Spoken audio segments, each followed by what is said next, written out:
everyone, welcome back or welcome to my channel. In today's video, we are going to solve the question, not that I Googled it, so maybe there's already an answer, but can you cross stitch without a cross stitch hoop? I have this square of fabric here, and that's how big the little design is.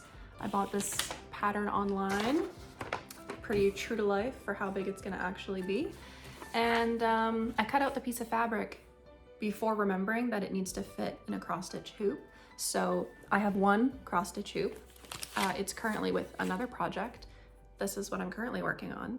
Also a pattern I bought, but this obviously is not gonna fit in here. So needless to say, we gotta figure out a way to do it without the cross stitch hoop. Without further ado, let's get started. So while I set up my cross stitch stuff, I'm going to tell you all about my new product that I just launched on my Etsy last week. If you didn't see my post on the community thing, I launched my 2025 and new version of undated planners. This year they are coil bound, which means that you can fold them on themselves and they're easier to write in.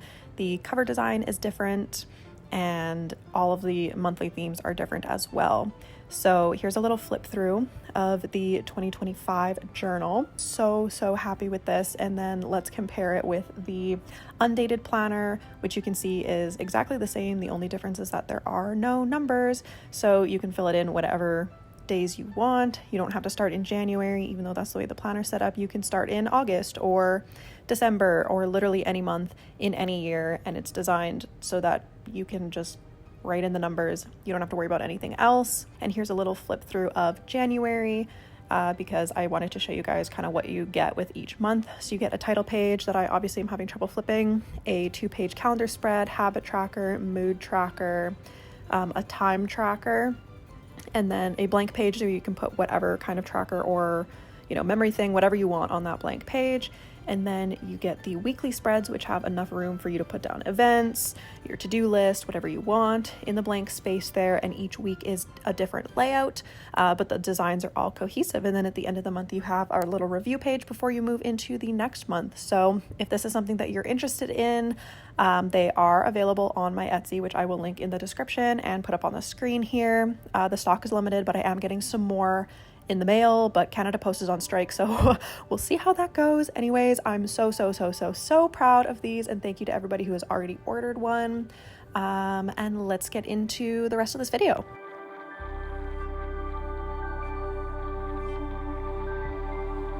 Okay, so the first string was definitely successful. The tensioning looks totally fine. There's nothing funky going on, but my thumbs are definitely cramping. So let's see if there's a solution to this. Okay, I've put a heavy candle on the edge of this and I'm kind of leaning it off the edge of the table. So I'm gonna see if that kind of helps relieve some of the tension that I'm feeling in my thumb and if it's still successful with the threading. There's a bit of a shadow being cast by the candle onto my fabric, so I'm not sure if that will make a difference, but I guess we'll see in a little bit.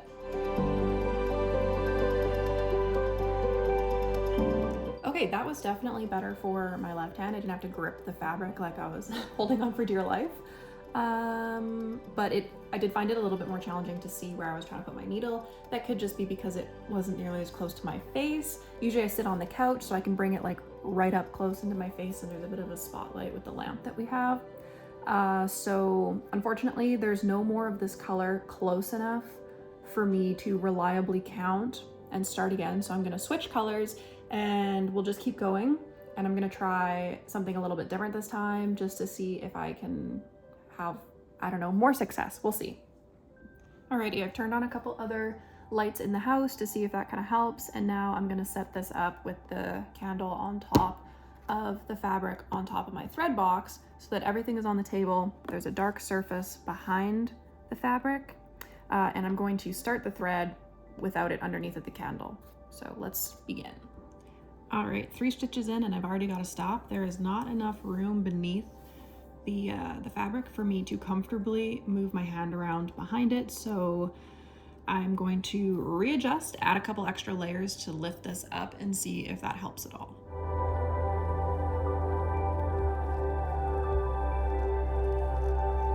Okay, so there's still not a whole lot of room. So it's making my thumb cramp a little bit. I think I'm gonna go back to moving this a little bit closer to the edge, even though I won't have that dark surface underneath that makes it easier to see the holes in the fabric. And we'll keep going with this copper color. That was just like a short half-used strand that I used in my other ghost project that I'm working on right now. So I'll use a full strand this time and see how far I can get. So let's continue.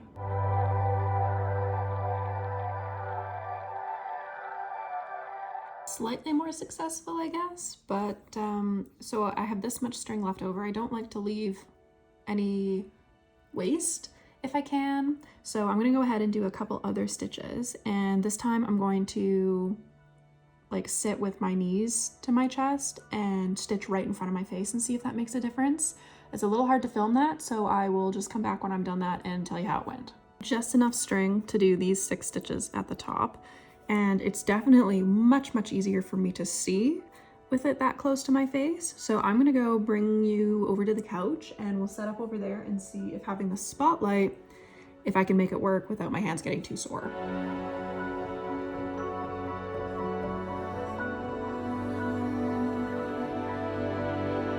We tried the couch, did this little stretch here, and again, my thumbs are aching right in here. So although the light was nice, I don't think I can continue doing that. So short of having a headlamp, I think this is our best option, is to be over here at the table, just dealing with the overhead light. Since we've discovered that this is sort of the most ideal way to do this, I'm gonna see if it makes a difference if I'm stitching near the top here instead of down at the bottom. Obviously there's lots of free space to do this, but I'm guessing it'll change once we get up here. So maybe we'll have to change the way that we do this. Either way, I'm gonna keep going with the same color, but I'm gonna do some funky things up here to see if we can get these stitches the way that they need to be.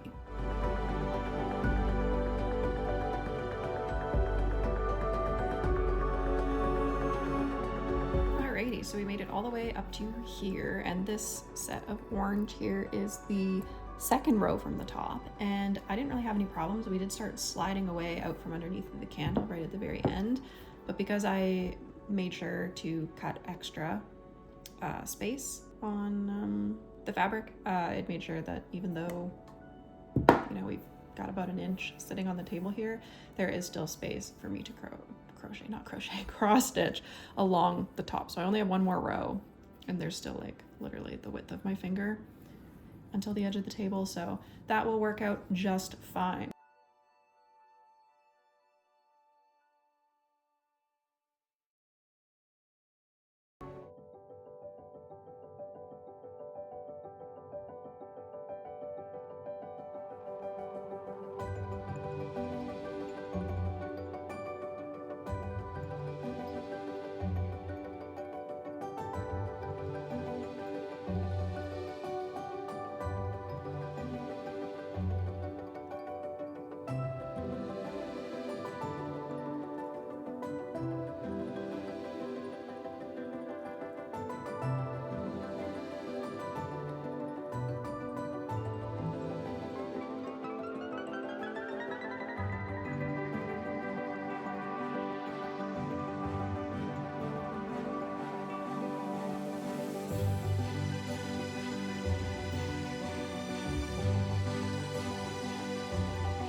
Alrighty, so this is the finished cross stitch.